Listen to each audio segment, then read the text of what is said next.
Dobar dan, danas ćemo da odradimo vektore u ARU. Vektor predstavlja skup podataka istog ili različitog osnovnog tipa.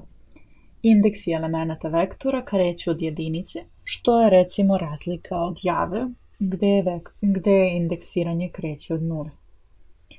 Načini zadavanja vektora v je jednako c, 2, 3, 5, 5. Odmah ćemo da ga ispišemo. Kada pokrenemo ovo 2, evo dobili smo ovdje vektore, odnosno jedan vektor koji ima 4 elementa i elementi su 2, 3, 5 i 5. Kreiranje vektora sačinjenih od karaktera je jako sličan. Napišemo v je jednako c i sad ovdje pod znacima navoda pišemo neke reči, na primjer bela, žuta, plava. Ispisat ćemo ponovo. Evo dobili smo belu, žutu i plavu, odnosno vektor koji ima 3 elementa koje su tipa karakteri. Vektor možemo ovako da zapišemo. 1, 2 tačke, 30. Znači to su svi brojevi od 1 do 30. Kada napišemo 1, 2 tačke, 30, svaki naredni član će biti veći za 1. V je jednako sequence 5,25. Pokrenemo sad ovaj deo koda i dobijemo 5, 6, 7, 8, 9 do 25. Ok, šta ovo znači predstavlja? Ovo je identično kao ovo što smo uradili. Znači da smo napisali ovdje 5, 2 tačke, 25, isto bismo dobili ovaj niz. Ovaj vektor. Zašto? Zato što je po defaultu razmak između brojeva 1, ali mi to sad možemo da promenimo. V je jednako 5,25,5. Znači kao treći argument navodimo sa koliko koraka želimo da bude razmak. I stavit ćemo V da nam ispiše taj vektor. Evo pokrenuli smo, znači 5, 10, 15, 20 i 25, odnosno korak između svaka dva broja je 5. To smo ovdje naveli sa ovim 5. V je jednako funkcija, zatim 0, znači hoćemo brojeve od 0 do 1 sa korakom recimo 0,1. Na primjer, dobijamo 11 brojeva koji su sa korakom 0,1. Opadajući niz. Kako se to radi? Znači 10,1,-1. Evo dobili smo 10, 9, 8, 7, 6, 5, 4, 3, 2, 1. Znači unazad, zato što smo napisali -1. Naravno da smo ovdje napisali -2. Verujem da znate šta ćemo da dobijemo, ali čisto da vam pokažem. Znači dobijemo 10, 8, 6, 4, 2, odnosno sa korakom -2. Možemo da napravimo niz pomoću neke određene funkcije. Sad ovu funkciju ste vidjeli u nekom od prethodnih videa, tako da je neću objašnjavati ponovo. 5, 100, 200 recimo. I kada to pokrenemo, evo ga dobili smo 5 brojeva između 100 i 200. RUNIF je znači uniformna raspodjela. Možemo da izdvojimo određene kolone iz tabele i ti elementi su svrsteni u vektore. Izborom seta plant grow dobijamo tabelu od 30 redova i 2 kolone. Ovdje ćete pored vektora da vidite i kako možemo da uzmemo neki već postojeći set. Napišete data i pod znacima navoda napišete njegovo ime. Znači ovako. Morate da vodite računa o velikim i malim slojima, što smo već rekli. I ovo kada pokrenemo, dobili smo tu taj set. I sad možemo da ga koristimo. Da biste vidjeli šta u njemu ima, kopirat ćemo ovo. Pokrenut ćemo taj deo i vidite ovdje da postoje znači podaci o dužini i grupi kojoj pripadaju. To je jedna mala baza od 30 elemenata iz tačka vektor i ovo pastujemo da vidimo i kaže ne, ovo nije vektor. Sada ćemo da pitamo da li je data frame. Naravno jeste. Kada znači postavite iz pa tačka i onda postavite pitanje, na taj način proveravate da li je nešto nekog tipa. Sada ćemo da uradimo ovako, V1, uzimamo kao neki novi vektor i napišemo ovako. Sad, bitan je ovaj znak, dolar, i onda da stavimo recimo ovako. Hoćemo da izdvojimo njihove težine. I evo dobili smo vektor sa 30 vrednosti, odnosno vektor koji je izdvojio samo, evo ovdje smo vidjeli, samo ove njihove težine. Sada ćemo da pitamo da li je ovo vektor. V1.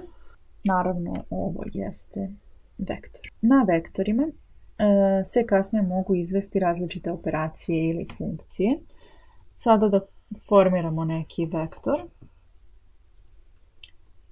Sjećate se ove funkcije, znači ovo smo radili na početku. Sada ćemo sami da stavimo neke određene brojeve.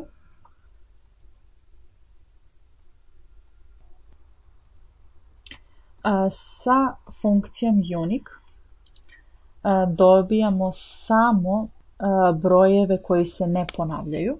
Izdvojeno samo tih 4 brojeva, znači nije nam ispisano 2 puta ova sedmica. Ako želimo ovo da sačuvamo u nekom vektoru, naravno napišemo neki novi vektor i jednako ovome. Sada ćemo da tabeliramo ovo, taj naš vektor. I evo ga, ispisao nam je koliko se puta koji od ovih vrednosti ponavlja. Znači dvojka jednom, šestica jednom, sedmica 2 puta i 25 jednom. Sada možemo da saberemo neka 2 vektora. Evo napravit ćemo novo recimo vektor koji ima 1 i 3 plus neki vektor koji ima elemente 2 i 4. Evo piše 3 i 7, znači vektori se sabiraju tako što se prvi član iz jednog sabere s prvim članom iz drugog i dobije se broj, a drugi član se dobije tako što se saberu drugi i drugi. Znači dobili smo 3 i 7. Sad šta još možemo da uradimo? Sabiranje i oduzimanje svih elemenata vektora u jednom koraku se vrši na ovaj način. V plus 10. Ajde odmah tu napišemo i V minus 10, V minus 5 recimo, pa da vidite šta ćemo da dobijemo. Znači pokrenemo ova dva dela. V plus 10 dobijamo svaki ovaj element povećan za 10, a V minus 5 svaki ovaj element smanjen za 5. I dobijemo ovo broj. Množenje i deljenje elemenata vektora skalarom je jednostavno kao i ovo sabiranje i oduzimanje. Znači možemo da napišemo V puta 11 i možemo da napišemo V podeljeno sa nekim brojem 5 recimo. Ovo je kada se onaj naš V pomnoži sa 11, a ovo je kada se podeli sa 5. Da probamo sad kvadratni koren, odnosno square od tog našeg vektora V. Pokrenemo, dobijemo ove vrednosti. Grafičko prikazivanje vektora. Evo dobili smo sa ove strane grafički prikaz ovog vektora. Dužina. Ajde, ispisat ću vam sad još par funkcija, pa ćemo posle sve da ih pokrenemo i da ih protumačimo. Evo ove dve recimo. Dužina je 5, sinus svakog broja je ovo. I sve elementarne funkcije koje postoje nad brojevima su vektorizovane za vektore, odnosno mogu da se primenjuju na vektorima. Na primjer, sinus od C1, 2. Pitamo se da li je jednako sa c sinus od 1 zarez sinus od 2. Pokrenemo ovaj deo koda, jeste. Zašto? Znači, sinus 1, 2, to je ono što smo malo preradili. Znači, sinus prođe kroz svaki element. Uradi sinus od prvog i sinus od drugog. Odnosno, možemo isto to da napišemo kao vektor c, sinus od prvog, sinus od drugog. Naravno, ovaj deo je duži i nepotrebno je ovako da pišete, zato što ako ima 100 brojeva, nećete valjda za svaki broj da pišete pojedinačno, nego se ovako piše. Znači, sinus od nekog vektora v, odnosno u ovom slučaju smo direktno naveli vrednosti vektora. Ok, ajde da vidimo, da ispišem neke funkcije, pa ćemo posle opet da ih komentarišemo. Ajde sad sve ovo da pokrenemo, pa ćemo da prokomentarišemo svaku od njih.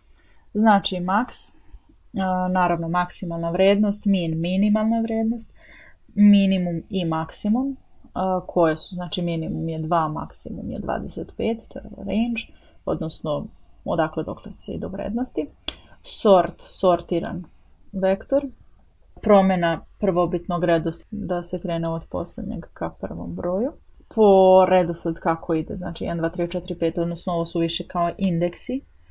Onda suma svih elemenata je 47, srednja vrednost svih elemenata je 9,4, popravljena uzoračka disperzija i standardna devijacija. V2 uzimamo vektor sa bojama, crvena, žuta, plava, da vidimo da li možemo na ovaj vektor da primenimo ove funkcije do sada korištene. Naravno, ne možemo sve, ali možemo neke.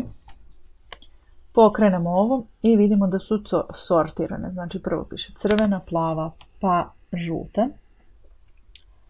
Sortirao ih je naravno po slovima. Možemo da im promenimo redosled.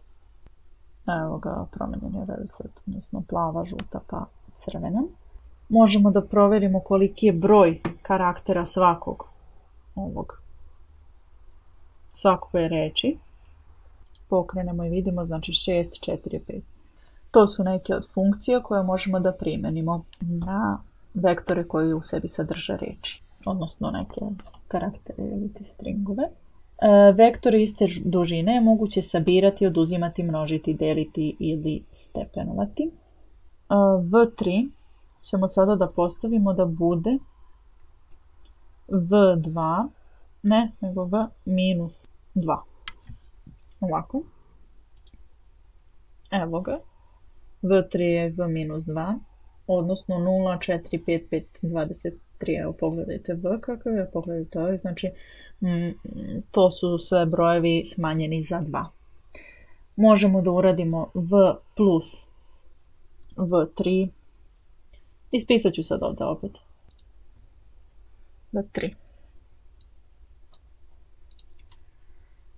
Evo ga, znači V plus V3 je ovo, V minus V3 je ovo, V puta V3 ovo, V podeljeno sa V3 ovo i V na stepen V3 ovo. Ako su vektori različitih dužina, moguće je ponovo izvršiti bilo koju od navedenih operacija. U tom slučaju, kraći vektor će se reciklirati, odnosno ponoviti neophodan broj puta.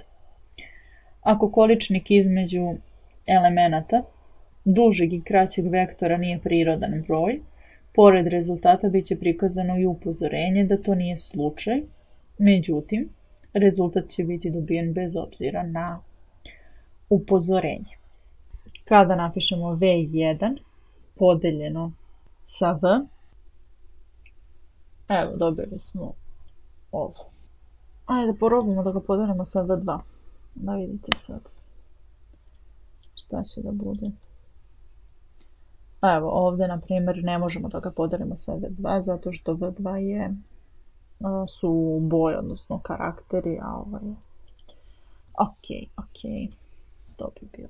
Možemo da kopiramo vektor sa funkcijom rep par puta.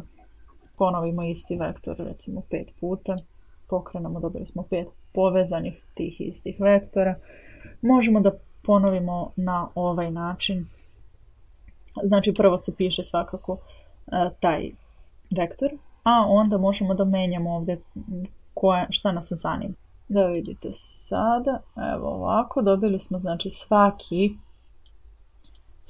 element je ponovljen 3 puta, znači 3, 6, 3, ova 3. Rep od V, pa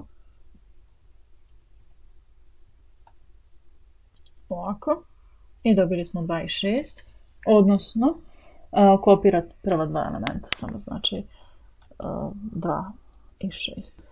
Da li je ovaj ponovljeni rep 2, 3 manji od brojeva 1, 3? Znači možemo ovo da napišemo ponovo ako vas buni, da vidite šta je rezultat ovoga. Znači to su 2, 2, 2. Znači dvojka je ponovljena 3 puta. A ovdje se pita da li su manji od 1, 2, 3, odnosno svi su manji od trojki. Da vidimo dalje. Ovo je funkcija all. Sad ćemo da ponovimo ovaj ovdje. Ajde, ovdje ćemo da pišemo all. I kopirat ćemo ovo. Šta mislite da li će sada da bude tačno? Naravno neće biti tačno. Zašto? Zato što ovdje smo pitali da li je bilo koji od ovih brojeva veći od svih ovih, a ovdje se pitamo da li su svi ovi brojevi manji od svih ovih brojeva. Što znači nije tačno, tako da je to ok, a 2, 2, 2 nisu manji od jedinice, što znači zbog toga piše false. Napravit ćemo sada nova dva vektora, a recimo sa vrednostima 1, 2, 3, 4, b sa vrednostima 2, 3, 4, 5. Naravno, ovo smo mogli na drugačiji način da uradimo. Znači 2 tačke 4 ili 2 tačke 5. Dobili bismo isto ovo. Sada ćemo da probamo da nacrtamo grafike. Grafik zavisnosti B od A pomoću funkcije plot. A će nam biti na x osi, a B će nam biti na y osi. To se radi ovako. Plot A zarez B. Pokrenemo i evo ga, dobili smo. A je dole, B je na y osi. Ako želimo obrnuto, možemo da napišemo plot B A. Pokrenemo ovo i vidimo da se promenilo. Vektori mogu da sadrže samo elemente jednog primitivnog tipa, znači ne mogu da budu kombinovanje karaktera i brojeva i tako dalje. 1L, 2L, ovo da bude A recimo, ili nebitno a ovo da bude 2, onda true false. Ajde da pokrenemo sva ova 4 da vidimo, znači 1, 2 može, naravno to je 1, 2, 1, 2 to su, evo ga ovdje, znači to su samo integeri ako se sećate. Onda ovako, ako smo napisali A i 2, on će i ovu dvojku da prepozna kao string. Ne gleda je kao broj i true, false, naravno možemo i njih da pišemo, ali na primjer u ovom vektoru ne možemo da napišemo nešto drugo. Na primjer kad bismo napisali zarez 2 i pokrenemo ovo, gledat će ga kao brojeve. Znači true je jedinica, false je 0 i ovo je dvojka. Logički tip se menja u integere, integeri se menjaju u brojeve, a brojevi se menjaju u karaktere. Na primjer, ako imamo vektor, napisat ćemo ga ovako kao 2,6,3,7,8 i sada se pitamo da li je on jednak 1, 2 tačke 5. Pokrenemo, naravno nije, ali šta se ovdje dešava? Kada napišemo ovako, to proverava da li je prvi element jednak sa ovim, drugi element jednak sa ovim, treći element jednak sa ovim, četvrti sa ovim, peti sa ovim. Znači, true piše samo na trećem, zato što nam se treći poklapa. Ovdje su brojevi od 1 do 5, 1, 2, 3, 4, 5, znači trojka je ista, tako da će staviti da treći član jeste. Možemo isto tako da napišemo da li su elementi veći od broja 3. Naravno, ovaj prvi nije, ali svi ovi ostali jesu, samo ove trojke je jednaka. Kada su logičke vrednosti u pitanju, odnosno logički vektori u pitanju, treba da se obrati pažnju na ovo. Sad ću da napišem ovdje, znači na i,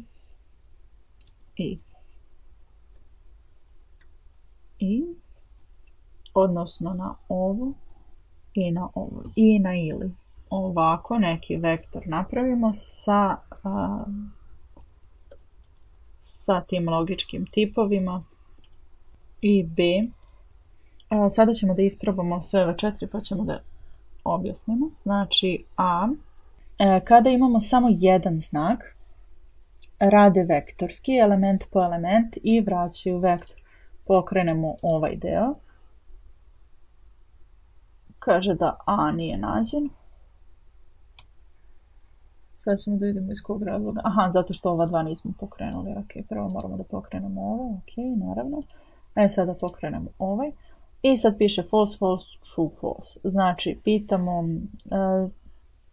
tačno i netačno je netačno, tačno i netačno je netačno, tačno i tačno je tačno, netačno i netačno je netačno. Ok, a kad pitamo ili, isto vektorski, dobijemo true, true, true, false. Znači, zato što njima nije isto samo ako su negativno i negativno rješenje. Sad, ali ako pokrenemo sada ovo i ovo, vidite da ne dobijamo vektor, nego dobijamo samo jedan odgovor. Zašto? Zato što porede samo prve elemente. Znači, kada napišemo dvostruko, oni će da nam vrate samo false i true, odnosno prve elemente. Sada ćemo da odradimo selekciju i ekstrakciju elemenata vektora. Elemente vektora možemo selektovati na osnovu njihovog položaja, vrednosti ili naziva elementa. Ovako ćemo da izaberemo drugi element vektora v, dobit ćemo broj 6.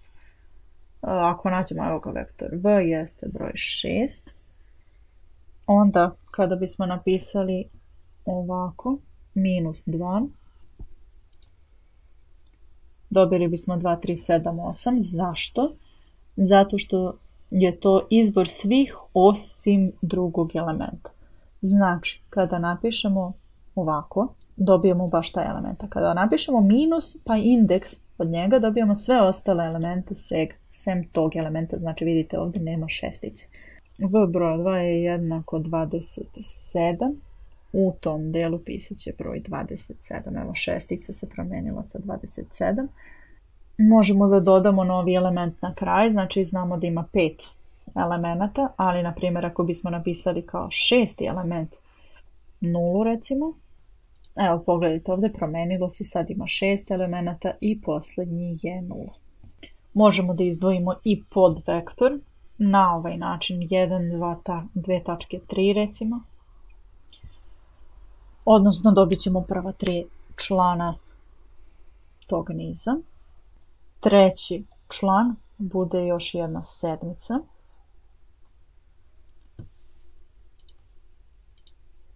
Evo sad imamo 2 sedmice. I sad možemo da izdvojimo vektor koji je sa elementima, na primjer ovako, 7, 7. Znači izdvojili smo podvektor sa elementima koji imaju vrednost 7.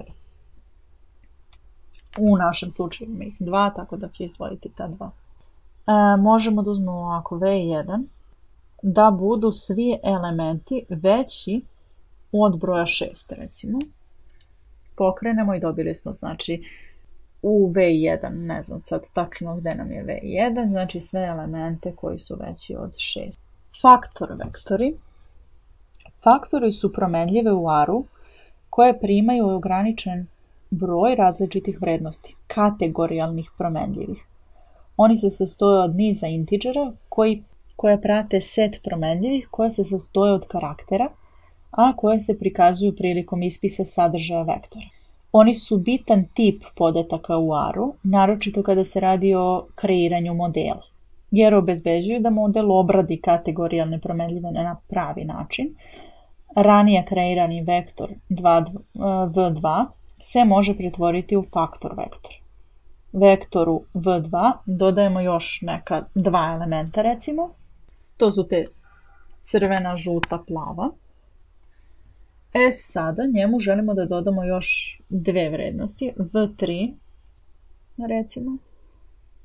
Sada ćemo staviti da to bude c, onda v2, da mu to budu prvi elementi, a onda dodamo još plava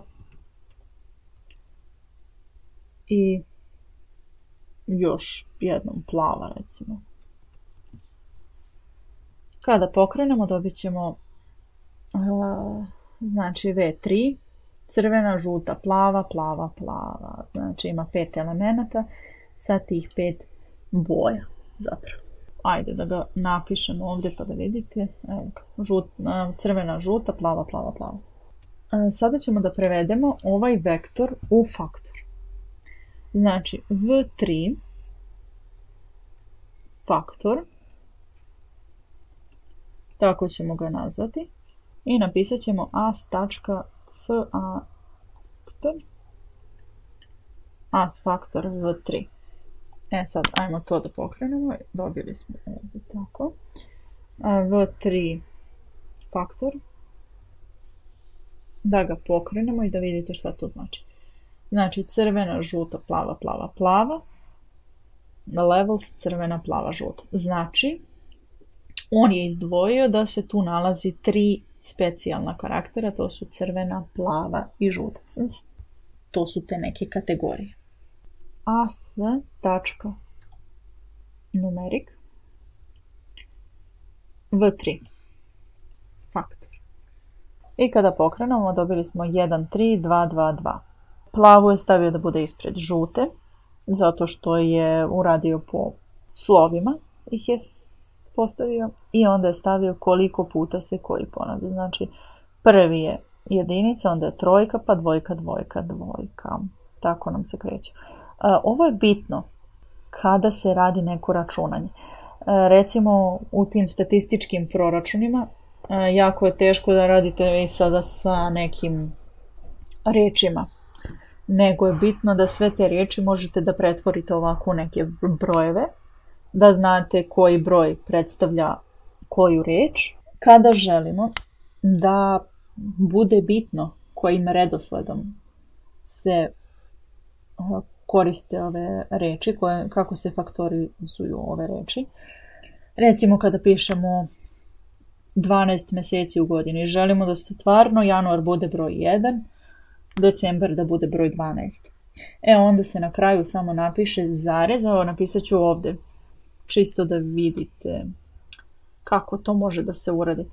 Napisat ću ponovo ovaj vektor v3, pisat ću ovdje, ne znam zašto sam pisala dole. v3 je jednako c, mrzim je dalje, dobro, imamo tih 5 vrednosti, v3 je sad postalo to. Sad hoćemo da pretvorimo to u faktor, funkciju, ne moramo nigde da čuvamo, znači v3 zarez order april, februar, jan i mart. Znači nismo uspjeli da sačuvamo order, ali ako bismo napisali ovdje recimo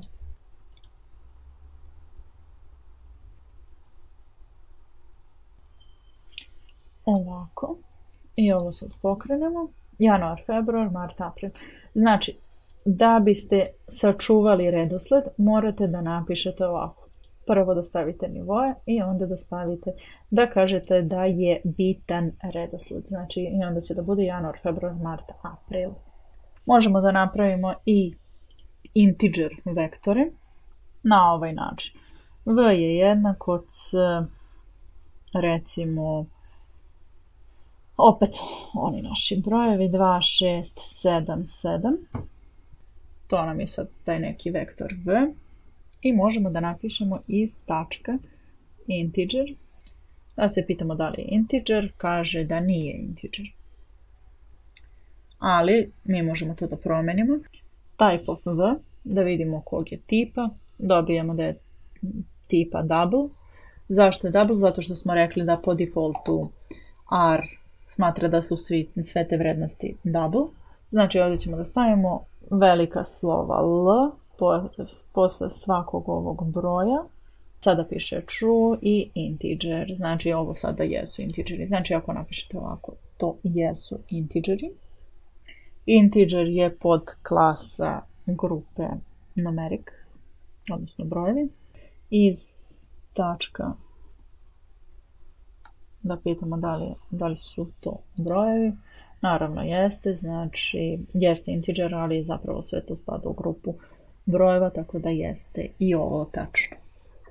Bitno je da znate da je jako bitno kojim redosledom pišete. Ako stavite da vektor v sada budu neke vrednosti 1, 2 tačke, 10 minus 1, da vidimo šta ćemo sada da dobijemo. Dobit ćemo taj neki v, koji će sada biti brojevi 0, 1, 2, 3, 4, 5, 6, 7, 8, 9. Zašto nam se to ne sviđa? Zato što smo htjeli da dobijemo recimo ovo. Htjeli smo da brojevi idu od 1 do 9, a to je 10 minus 1. Da vidimo da li će sada biti drugačije. Pokrenemo ova dva. Pokrenemo i dobili smo brojeva 1, 2, 3, 4, 5, 6, 7, 8, 9, a to smo zapravo i htjeli. Znači, jako je bitno da znate da ovaj znak ima prioritet u odnosu na minus, plus i tako dalje. V možemo da stavimo da to budu brojevi, recimo c, od brojeva 1, 4, 1, 4 na 23. Znači to na vrednosti su not available. To smo već pominjali. I sada treba da kao sumiramo ovaj vektor v. Međutim, šta će da se desi? Reći će nam da ne možemo da sumiramo zato što jedna od ovih brojeva je ona koja nije dostupna. Ali možemo ovako da sumiramo, znači sumiramo v na tačka rm jednako t. Šta sad ovo znači? Ovako dobili smo 28. Zašto 28? Zato što smo ovdje napisali da na vrednosti može da obriše i napisali smo t kao true. Da vidite kako možete da sačuvate vektor u nekom fajlu. Znači write v zarez file jednako je i sad napišemo neko ime fajla .txt i na ovaj način smo sačuvali i taj neki dokument u kome se nalazi ovaj naš v vektor. Nadam se da neću imati puno ovako dugačkih videa. Hvala vam na pažnji i prijetno!